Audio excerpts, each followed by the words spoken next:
ಬಟಲಾಗ ಒಳ್ಳೆಣ್ಣೆ ತಕ್ಕೊಂಡು ಬೆಳ್ಳೆರೊಂದೈವಾರು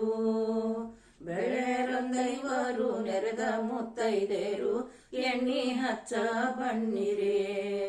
ಬೆಳ್ಳೆರೊಂದೈವರು ನೆರೆದ ಮುತ್ತೈದೇರು ಎಣ್ಣಿ ಹಚ್ಚ ಬಣ್ಣಿರೇ. ಜೋಳದ ದಂಟಿಗೆ ವೀಳ್ಯದ ಎಲೆ ಸುತ್ತಿ ಊರಿಗೆ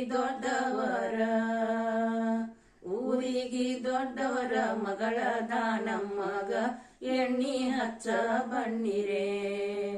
ಊರಿಗೆ ದೊಡ್ಡವರ ಮಗಳ ದಾನಮ್ಮಗ ಎಣ್ಣಿ ಹಚ್ಚ ಬಣ್ಣಿರೇ. ಅಯ್ಯಪ್ಪ ಶೆಟ್ಟರ ಮಗಳ ದಾನಮ್ಮಗ ಎಣ್ಣಿ ಹಚ್ಚ ಬಣ್ಣಿರೇ. ಅಯ್ಯಪ್ಪ ಶೆಟ್ಟರ ಮಗಳ ದಾನಮ್ಮಗ ಎಣ್ಣಿ ಹಚ್ಚ ಬಣ್ಣಿರೇ. ಅಯ್ಯಪ್ಪ ಶೆಟ್ಟ